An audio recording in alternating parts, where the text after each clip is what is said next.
Друзья, добрый день. Владимир Михайлович, с вами снова Лейла. Так, друзья, я вышла поехать в Далаково, соседнее наше село. Мне сказали, что там продают индеек. Буквально недавно позвонила мне дочка и сказала, что она едет сюда, ну, Мадина, младшая дочка, которая родила 7 дней тому назад ребенка. Она говорит, что сегодня ее свекор хочет прочитать маулид и сделать жертвоприношение, ну, маленькому Мухаммеду как-то, как получается. Ну, вот у нас так обычно делается. Желательно это сделать на 7-й день, но можно сделать и попозже, и потом.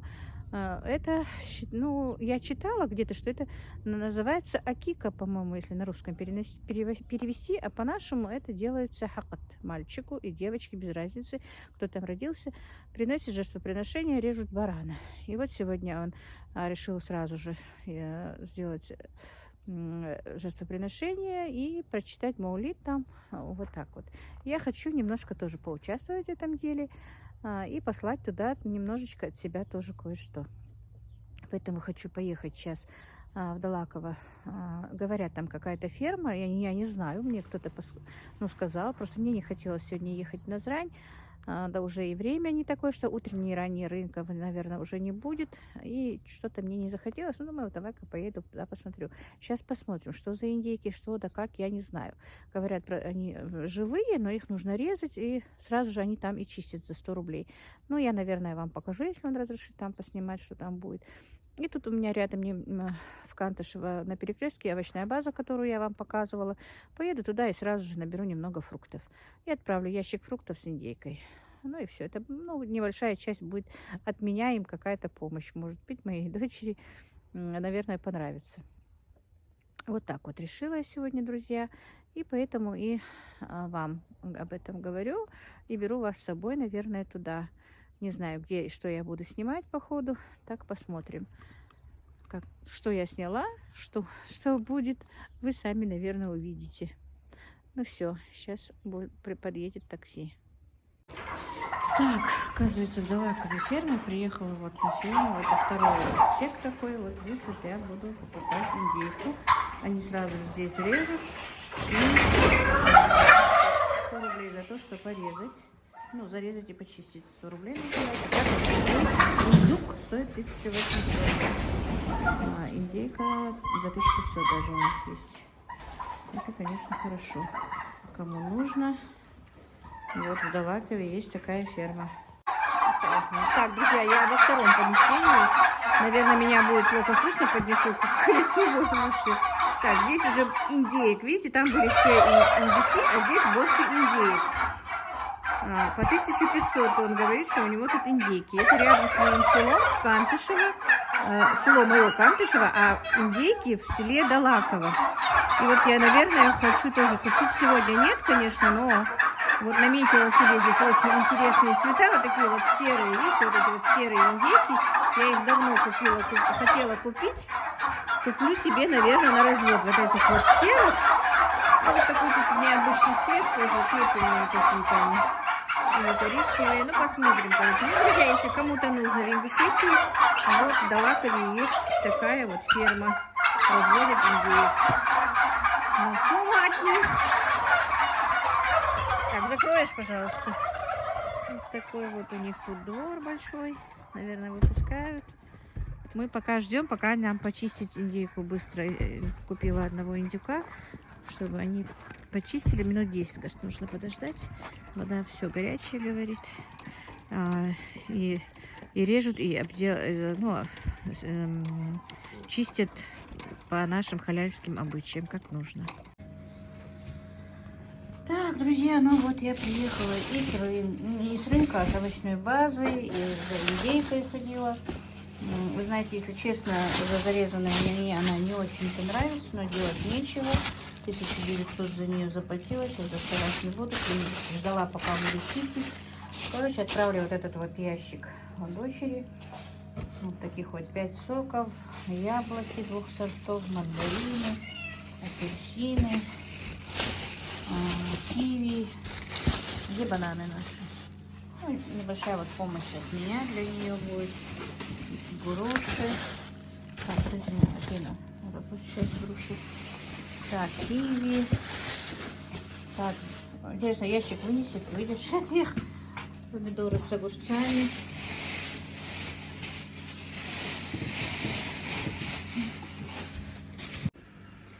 Ну вот, собрала я ящик, отправить для своей дочери. Индейку положила, индюка, вернее, положила вниз на дно. Не очень-то понравилась мне индейка, хоть и 1900 обошлась мне, но делать нечего. На рынок ехать у меня не было времени. Это тоже купила на оптовой базе. Обычно у нас такие ящики прям украшают в эту блестящую бумагу, то есть все. Я не стала заморачиваться, потому что и сама не еду с этим ящиком, просто отправлю девочки, чтобы немножко помощь им тоже была. 5 соков таких разных положила, помидоры, огурцы, бананы, что там еще, 2 вида яблок, апельсины, мандарины, виноград, киви, груша, еще кое-что, не знаю, там, короче, вот такая вот мелочь. Сейчас ее отправлю. Так, ну, отправила, друзья, я ящик, вызвала это на такси и отправила. И за одну раз начала распаковать. Ну, ерунду, конечно, показывать даже, в принципе, нечего. Но покажу, и что я еще купила в этом складе. Там снимать не стала, потому что времени у меня было в обрез. Ну, вот купила по 49 рублей вот таких вот 3 пакета молока. У меня кто-то писал, почему молоко не домашнее, когда я пекла кукурузный хлеб. Друзья, у меня еще не отелилась корова, к сожалению. Жду, не знаю. В этом году что-то она у меня запозднилась. Ну, вот такие вот хлопья для мамы. Кашу варить, она любит эту кашу. Гречка у меня закончилась, купила такой пакет гречки. Давно я эту халву не покупала, понравилась мне. Купила эту халву, очень ее люблю, но покупаю очень редко, потому что если она у меня есть в доме, я ничего не кушаю, ем только эту халву, а потом от нее мне настолько бывает плохо. Так, масло сливочное. Вот такое, всегда его покупаю. Или его, или, по-моему, литовское, точно не помню. Я вам еще раз куплю, покажу. Вот эти 2 марки сливочного масла очень хорошие. Так, вот такой вот чай в пакетах купила. Ну, в пакетиках купила его для мамы, потому что она иногда или утром, или вечером до нас пьет себе чай, поэтому она обычно не заваривает. И, ну, для нее самой вот на экстренный случай покупаю вот такой вот чай. И вот у меня вот такой вот сам чай понравился. Чай бешеных фруктов или аромат бешеных фруктов, что-то такое, короче. Очень нам понравился он. Ну, купила, правда, я его немножечко. Я точно не знала, это тот ли или нет, потому что тот раз нам Ибрагим приносил. Он был очень такой вкусный, нам нравился. Этот я взяла попробовать, такой ли он или нет. Ну, посмотрим. Поэтому взяла только немножечко. Так, купила вместо желатина вот такой вот агар. И купила приправу карри. Несколько раз что-то готовила, именно карри не могла нигде найти. Так, купила вот тут 5 кочана капусты. Капуста дешевая, честно, 11 рублей только у них. И морковь не очень дорогая, 28 рублей морковь и 31 рубль картофель. Первый раз в этом году покупаю картофель килограммами. Ну и 2 хлеба взяла нам. Все, друзья, вот такая у меня небольшая покупочка. Но если так, по большому счету, все вместе, если посчитать, я потратила где-то около 7, ну, 6 с лишним тысяч потратила, если честно. Все вместе. И индейка, и фрукты, и вот это вот все вместе вот за один день. Друзья,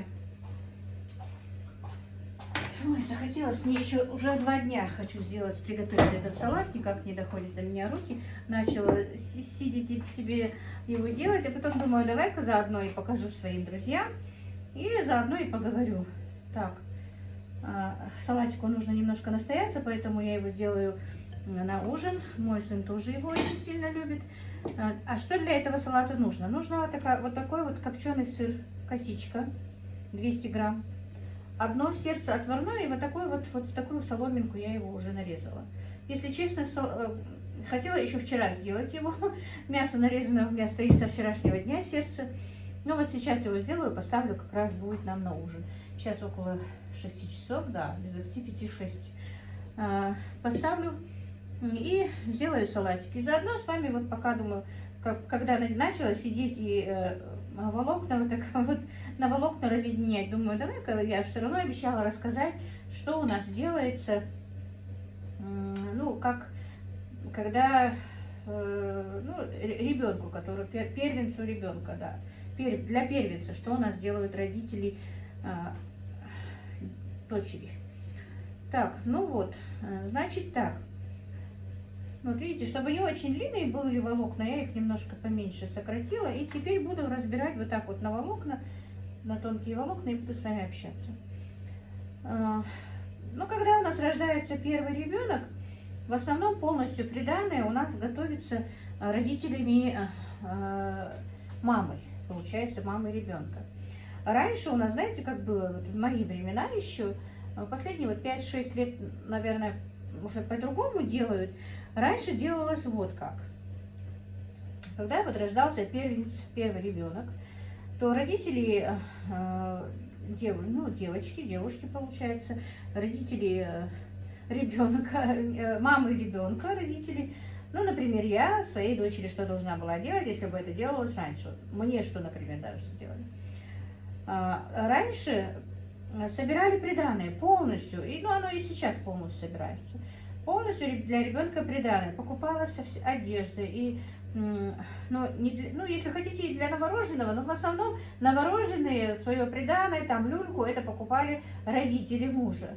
Вот обычную нашу люльку ингушскую покупают родители мужа. И, ну, и кое-что, наверное, там, пеленки, распашонки, ну, на первое время примерно покупают это родители мужа. А потом уже где-то, когда уже ребенку исполняется месяц, может быть, даже и раньше можно, и попозже можно, как у кого получается.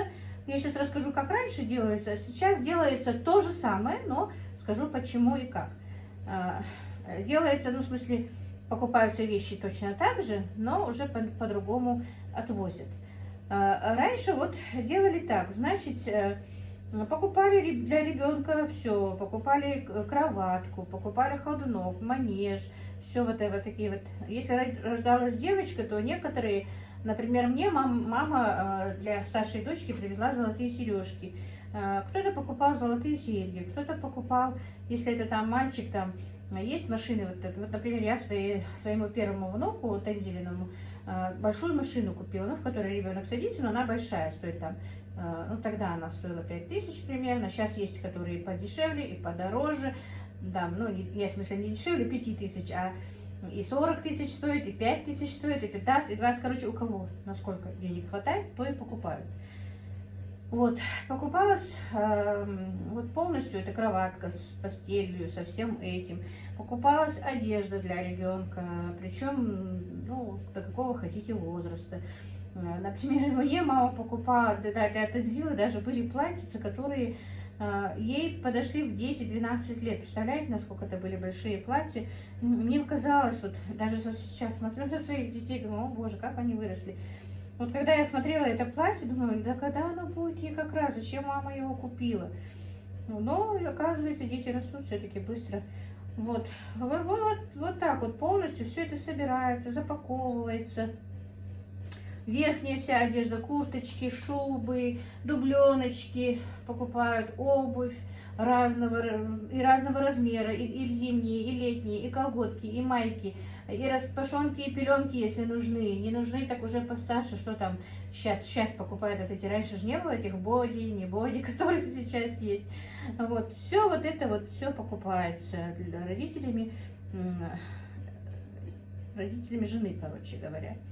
Вот так вот. И раньше все это собиралось.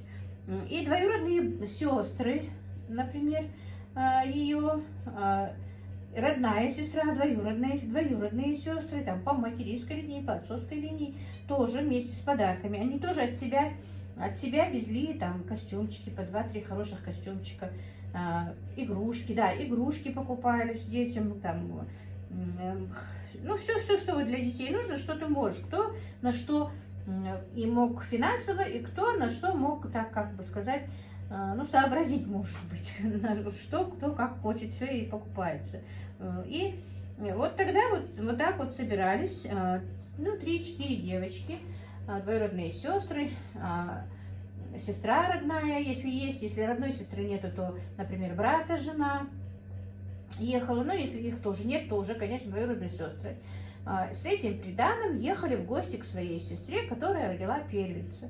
Там для них накрывались столы, угощения, приходили парни, родственники мужа, и тоже, и даже сватовство в это время делалось. Это было раньше, конечно, в мои времена, сейчас этого не делается. Вот так вот происходило все это самое. Сейчас то же самое приданого, насчет приданого делается все то же самое, друзья. Единственное, что и сейчас даже покупают, ну, кто может себе это позволить, например, я этого себе позволить не могу, детская мебель даже покупается для первенца родителями. И то же самое, и коляски, ходунки, манежи, что там, стульчики вот эти вот обеденные, горшки эти огромные, дорогие, те же машины, те же куклы огромные. Короче, тратятся большие деньги, огромные деньги тратят на это. Ну, кто себе может позволить? Это, в принципе, не обязательно. Если не могут позволить, то это не покупается. Просто что ты можешь купить, то и покупаешь своему внуку, там, первенцу. Вот так вот, друзья. Я тоже не могу сказать. Свет у меня включается. Видите, какая каварда у меня. Я себе не смогла позволить. Тонзили я еще так, среднее сделала, все, что надо. Мадине я не скажу, что я так даже среднее сделала. Ну, какую-то необходимость, что смогла себе купить, я для нее купила, врать не буду. Но таких вот излишеств я не делала, у меня не получалось. А у кого есть деньги, кто себе может позволить, тот делает так вот. И никто ничего, это не такая вот прямо обязанность. Если даже и не сделают ничего ее родители, то ничего в этом нет. Никто не попрекнет.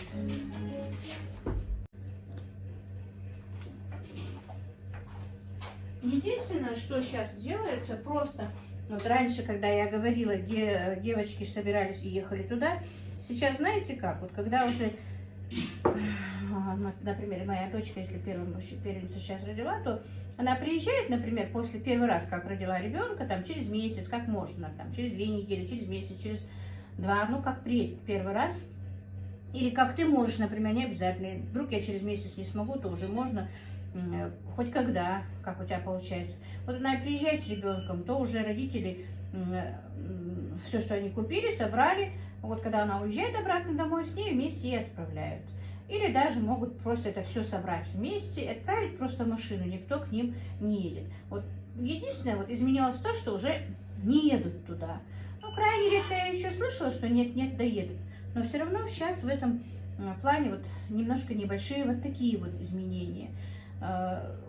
Чуть-чуть вот этих вот обычаев у нас есть кое-какие изменения и в сватовстве, и после свадьбы, что делают.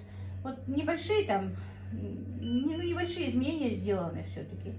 А так вот как обычно,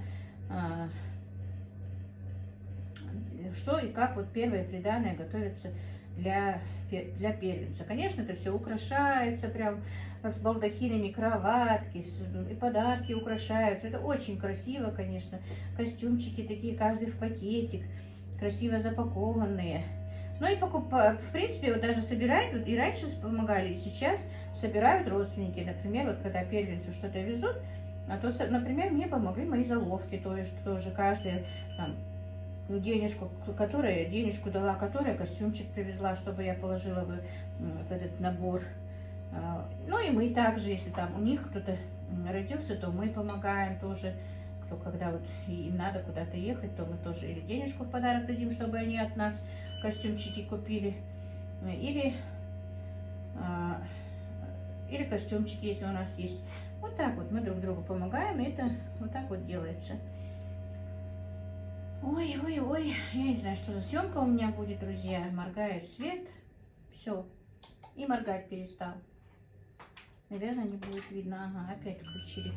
Вот, и как раз вот свет моргает, и некоторые вопросы мне задавали в личку, почему у вас холодно, почему вы всегда говорите, что у вас холодно. Так, у меня и в телефоне зарядки мало, чтобы... Ну ладно, включился. Так, Почему вы говорите, что у вас всегда холодно? У вас что, нет отопления? Друзья, нет, отопления у меня есть, но дело в том, что из-за того, что мы же на новостройках живем, у нас еще не так хорошо, ну, не проложен газ, как нужно. Даже не у нас, а у меня. Сейчас уже есть вот впереди, но мы к ней еще к этой большой трубе, к этой не подсоединены. Это нужно сделать, уже надо будет сделать как-то вот весной. Чуть-чуть попозже. Вот все время жду своего сына домой, чтобы все эти мои вот такие вот вопросы он мне решил. И туда надо, на эту линию подсесть. Просто этот газ, который у меня ко мне, он идет вот как раз, я сейчас на заднем дворе, получается, у меня кухня, с той улицы, ну и вот такая вот маленькая труба. Поэтому газ у меня не очень хорошо поступает. И когда на улице вот так вот холодно, во-первых, он, видимо, еще и сжимается, не очень-то сильно обогреваются батарейки. И еще у меня там в доме потолки высокие, 3,20. И за счет этого тоже, потому что все-таки комнаты высокие, бывает прохладно, холодно в комнатах. Ну, для ребенка тем более. Ладно, нам, взрослым, еще можно как-то. Но для ребенка и для мамы в комнатах у нас очень холодно бывает. Вот именно вот когда вот такие вот морозы. Потому что такие морозы у нас бывают, в принципе, очень редко. Вот 12, 13, 14 градусов мороза было ночью. Это еще все-таки для нас слишком холодно. И, наверное, мне еще и надо мой котел менять, друзья. Видимо, он слабый. Ну, по квадрату, наверное, неправильно мне его поставили. Так что с этим вопросом тоже я решу. Извините, что все время жалуюсь, что у меня холодно. Но я не из-за этого жаловалась, я жаловалась из-за того, что вот в комнатах холодно, и я переживаю за Аишку, за внучку. Я бы и сейчас ее не отправила бы домой, пока там мама немножко не пришла бы в себя ее. Но вот я боюсь, что она у меня здесь все-таки простудится. Вот такие вот дела. И мне еще говорили, что почему не купить, даже две подписчицы писали в личку, может быть, купить масляный радиатор и поставить в комнатах для обогрева, даже здесь в кухне. Но, как видите, мой свет, вот как только я подключила телефон, вы с тех пор слышите вот этот вот писк вот этот вот моего инкубатора. Это делается, когда ему не хватает света и когда ему не хватает температуры. У меня очень плохое напряжение тоже, и со светом такие же проблемы. Вот сколько здесь мы живем, вот эти вот проблемы у нас. И выключают у нас электричество очень часто. И слабое, особенно зимой, слабое электричество. Тоже этот вопрос мне надо как-то решить. Несколько соседей моих это сделали, подключили себе стабилизаторы прямо входные у ворот. У меня есть один стабилизатор, но он у меня подключен к одному холодильнику, он маленький. А для того, чтобы его хватало на весь дом, мне нужно подключить, ну, подороже, который стоит там 30, 35, 40 тысяч. Вот эту проблему тоже мне надо решить. Ну, посмотрю, по мере возможности решу. Вот так вот. Я, если что, друзья, я не жалуюсь, я просто, как говорится, констатирую факт, что есть. Вот такие вот дела. И сегодня опять пожалуйста, сегодня голова болит, если честно, очень сильно болит голова. Вроде бы не очень высокое давление, но как раз когда вот такое давление, оно и болит. Может быть, просто потому, что вчера еще было холодно, сыро и так, а сегодня прям солнечно и таяло, и температура была уже такая более, только 5-4 градуса. Может быть, из-за перепада погоды, 135 у меня было давление, вот голова прямо раскалывается, болит. Вот такие перепады тоже. Видимо, я все-таки метеозависимая. Вот такие вот у меня новости, друзья. Так, вот с вами поболтала и заодно накрошила вот эту вот свою косичку. И сегодня буду есть самый свой любимый салат. Я его тоже очень люблю. Он такой неприхотливый. Вчера утром, когда я в морозильнике там делала небольшой порядочек, ну, смотрела ревизию, вернее, не порядок, что же у меня там есть, я нашла это сердце. Оно было не половина сердца у меня была. Ну, думаю, давай-ка я сделаю салатик. Как раз сегодня купила ей 2 косички утром. Попросила сына купить. Вот так вот. Все. Теперь это все вместе сюда соединим. Так, сюда нужно добавить чайную ложку горчицы. Вот хорошую чайную ложку горчицы, майонезик. Солить пока я не буду, потому что майонез соленый, персичка очень соленая, потом и сердце тоже соленое, ну, по соленой воде у меня варилось, поэтому солить не буду, пока не попробую на вкус. Ну, скорее всего, его и не надо солить. Вот, все тщательно перемешать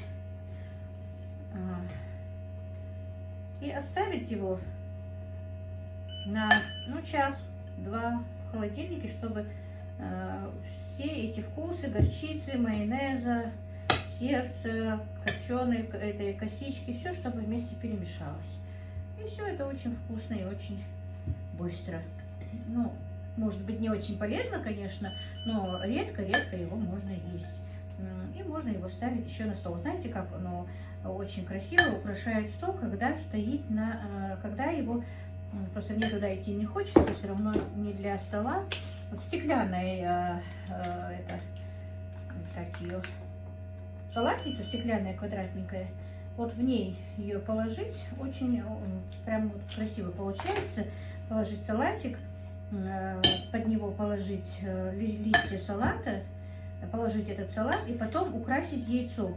Если есть перепелиным, как видите, я отварила перепелиное, а нет, так ничего страшного. Обычным куриным яйцом отварным порезать на 4 части и положить сверху как украшение. И вместе с этим яйцом надо вместе все это съедать.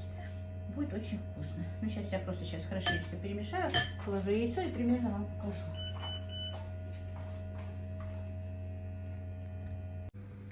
Так, ну и вот, друзья, салат я переложила в салатницу.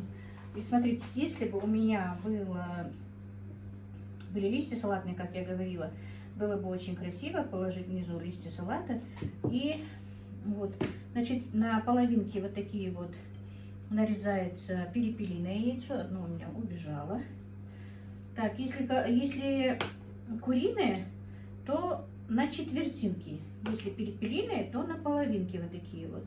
Нужно нарезать яйцо и вот так вот украсить. И заодно это как бы и украшение получается, и придает свой именно вот такой вот вкус пикантный, наверное, этому салату именно перепелиное, ну, именно яйцо. Не перепелиное, а вообще яйцо я имею в виду. Так. Знаете, когда включается камера, все-таки все путается и забываешь, что хотел сказать. Поэтому и бывает иногда у нас у блогера немножко такое волнение и сумбурность появляется. Не у всех, конечно, но вот у таких, как я, неопытных. Все. И посыпать сверху тоже зеленью. У меня, к сожалению, свежей зелени нет, а замороженная здесь не очень-то будет эффектно. Вот так вот. Салат называется действительно пикантный. Рецепт у меня еще давно. Первый раз я его увидела у своей сношеницы, у жены двоюродного брата моего мужа. Мне он понравился, и с тех пор я его готовлю. Конечно, он очень вредный, тем более у кого высокое давление, потому что он солоновато немножко. Соли тут вообще не нужно. Немножко подперчить.